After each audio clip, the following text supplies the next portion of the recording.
Hello everybody, my name is Necroxis. We are reacting to the second cinematic of the Battle of Dazar'alor raid. This is the Horde's one. Spoilers for the raid. This one takes place after Rastakhan's death, as well as, I believe, we're probably going to see Mechatork freeze, and we're probably going to see Jaina escaping, if I had to guess. So, here we go. The Alliance one was fantastic, so I'm hoping this one is even half as good. So here we go in 3, 2, 1, now.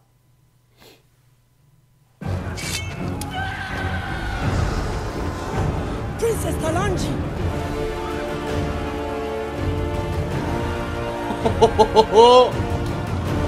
Beware. To the king.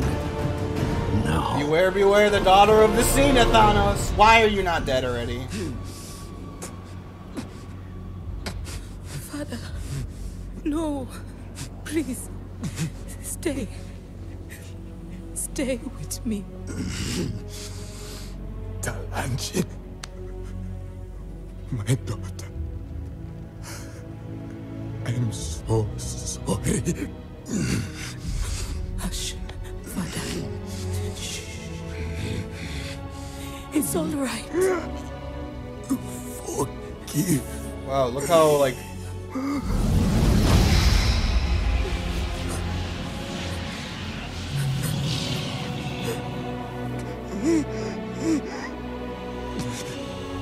Look how, like, decrepit he is.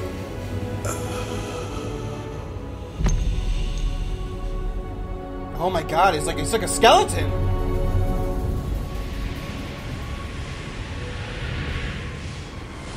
One someday. Yes, my queen.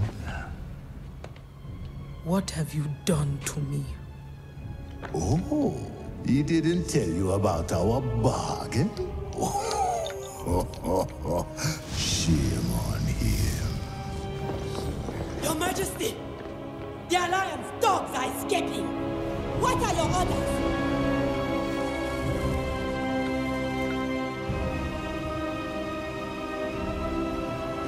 After them! Was that really it? There's like no Mechatork freezing or anything? Interesting. So, some thoughts. Is the implication that Jaina has gotten from the pier all the way... I guess she could have teleported. I mean, she is a mage. She's like one of the most powerful mages in existence. But she got from the pier all the way up to where Rastakhan was. Is the implication she struck the killing blow? Because Gen's also there in that fight. Gen is the one that tells Rastakhan, like, look, we don't want to kill you. Just surrender. We're trying to stop you in the Horde's alliance, so just surrender. And Rastakhan's like, no, we're going to fight, and so then Rastakhan dies. Once again, showing that the alliance wasn't going there to kill Rastakhan. They were trying to break up the alliance, and they gave Rastakhan a choice whether to surrender or die, and Rastakhan chooses dying. Interesting that the implication of when he's holding her hand and the power transfers that we knew that she didn't know about the deal that Rastakhan struck with Bwansamdi, but she also didn't have any of his power this whole time between the deal being struck and Rastakhan's death, because in the cinematic where Rastakhan makes the deal with Bwansamdi, Talanji has a moment where she says, "Father, something feels different," and then Rastakhan says something like, "I've taken care of everything," the very ominous ending of it. And we haven't seen Talanji fight since then, but before we had, and she was using light-based powers because of Razan. So, was Talanji completely powerless the entire time between Razan's death and this moment right here? Because I would imagine she probably could still use, if she had Bwansamdi's powers, maybe she just didn't know about it, she could still use priest abilities. I would imagine she'd be using shadow-based abilities, which would be, and maybe she will going forward, who knows, but it would be an interesting switch, like an interesting dynamic. We start out the expansion with Talanji using light powers, and we are going into the end half of it with her using shadow powers, and tying that into the death-based expansion that we all assume, I think, everyone who's paying attention to the story assumes is the next thing that's coming. Also, I know everyone likes Bwansamdi because he's like, he's suave and he's a charismatic character. But he's a villain. Like, I don't know how other ways they could make him look like a villain. Him grinning menacingly at her as he laughs in her face that her father didn't tell her about the deal. Like, we're gonna have to kill kill Bwansamdi. Rastakhan's already dead. We already killed him. We're gonna have to kill Bwansamdi at some point, right? We have to save Talanji and Zandalar from falling into Bwansamdi's control, right? Am I right? Like, am I the only one who is concerned about this? I mean, if we put aside the fact that Bwansamdi's voice actor is cool and he's a very charismatic character, he's a villain. He's a villain that has now cemented his control over the entirety of Zandalar. Right now, at this point. So, I mean, we gotta get rid of him. We gotta kill him. Like, we gotta save Talanji and the Zandalari from his control. Yeah? Like, that's just...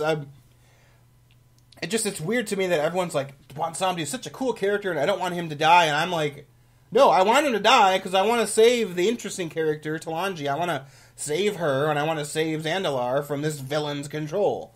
And we know that Bwansamdi has a boss, and whoever that may be clearly is not going to be allies to us as the players. So, interesting. I would have thought maybe we would have seen like a cinematic after the very end when the Horde fight Jaina, or even when Mekatork is frozen.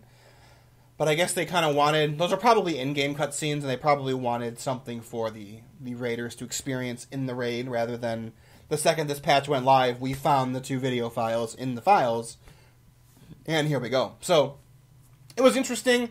Now that I'm thinking about it, I guess it was too much for me to expect that Mekatork and Jaina also feature heavily in the Horde cinematic. Although, I'm not really like the person that argues like, oh, if one half is the Alliance, one half should be the Horde. Like, I'm okay with some being more Horde, some being more Alliance, as long as overall it's generally even, and it kind of still isn't really. I mean, it's still kind of more Horde favored, I think, World of Warcraft overall, when you take into account, like, all of Cataclysm, and the Alliance's zones not being finished, and Theramore being destroyed, and Teldrassil being destroyed, and just in general, a lot of the quests earlier on, as well as, like I said, Cataclysm. I still think, in general, I mean, Legion also had 2 Horde cinematics in 7.0, and I know Horde fans like to say, but in 7.2, you got the Anduin one. It's like, that's not really Alliance favor, that's more the Alliance getting their second one finally, after the Horde got 2 in 7.0. Anyway. So I'm still kind of thinking it's still leaning a little bit more towards the Horde. So I would have been okay showing... Well, because they also could have framed the defeat of Mekatork and Jaina's escape in like a more Horde-centric victory. Or at the very least, show the reactions of the characters after the Alliance has gotten away. Like, from the Horde's perspective. I mean, that's not making it about the Alliance. The Alliance are still involved in that cinematic. But they could make that story beat about the Horde players, like, reacting. Like Nathanos and Talanji, and I think Bane's also there, and Rokhan. Like, what are their reactions? Because we really haven't seen anything. Bane is a special case based on some of the things that happen in the war campaign, but if he is still there at that point, I would have liked to see his reaction. Definitely want to see Rokhan's reaction, Vol'jin's reaction. It bothers me a little bit that Vol'jin doesn't seem to be involved in the faction war storyline, because he kind of was manipulated into causing it by making Sylvanas war chief. I mean, I'm not saying it's all his fault, but he has culpability in what's going on because he got manipulated into making her war chief. I mean, let's be honest, very much like how Thrall has culpability based on the Cataclysm War and the Mop War, because he appointed Garrosh, and he wasn't even tricked. I think Vol'jin has some culpability as well. Not as much as Thrall, but some as well. So I would like to just see his perspective on, the most powerful troll empire in existence being laid low by the Alliance because of a war started by a person that he chose to be the next leader. He was manipulated into choosing her, but he chose her nonetheless. So I mean, they could have framed the ending of it in a Horde-centric way. Mainly, I just wanted to see their all reactions to all the characters at the end of the raid. Especially because at the end of Uldir, we got, like, no reactions from none of the important characters. We had that Talanji cinematic where it's more about kissing the player's ass rather than Talanji's ascension as a leader when she's holding up the dagger. So I don't want to know about how awesome I am as the player. I already know I'm awesome as the player. I already know that.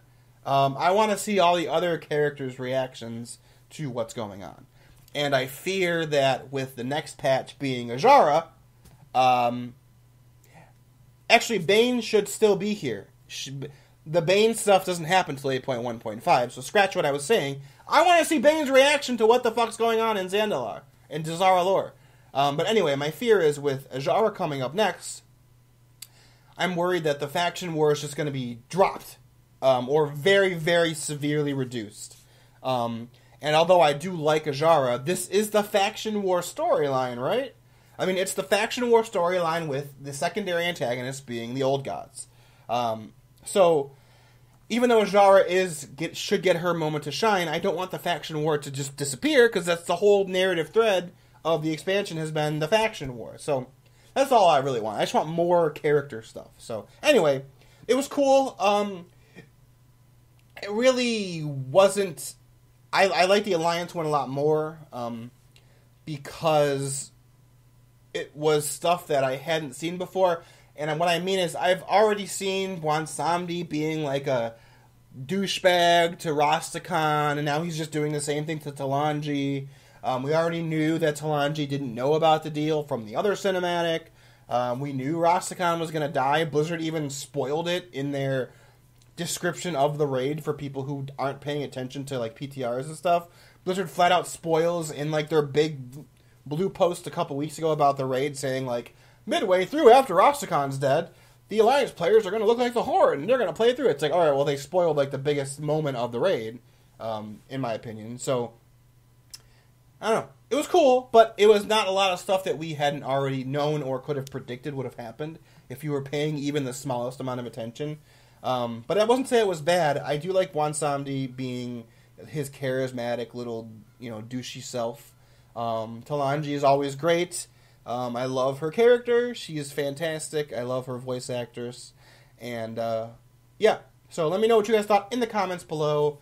Generally, the Alliance one was fantastic. The Horde one was good, although I could have predicted most of what was going to happen in it. And then I also would have really liked a finale cinematic. Maybe even a cinematic that just shows both factions. Like, shows Jaina reporting to... or on the boat, reflecting about Mekatork's fate. Talanji, now that the fighting's gone, reflecting on her father's death. There are events in the game after the raid. The final chapter of the war campaign is, Jaina reporting to Anduin what happened, and Rastakhan's funeral. But I would have liked to see some of that, a little bit of that in the cinematic. Maybe they could have just had one final one where it shows both sides of it, and that would have been pretty cool. But anyway, thanks for watching, everyone. I'll see you next time. Stay tuned. Let me know what you thought in the comments below. But until then, stay awesome. And yeah, farewell.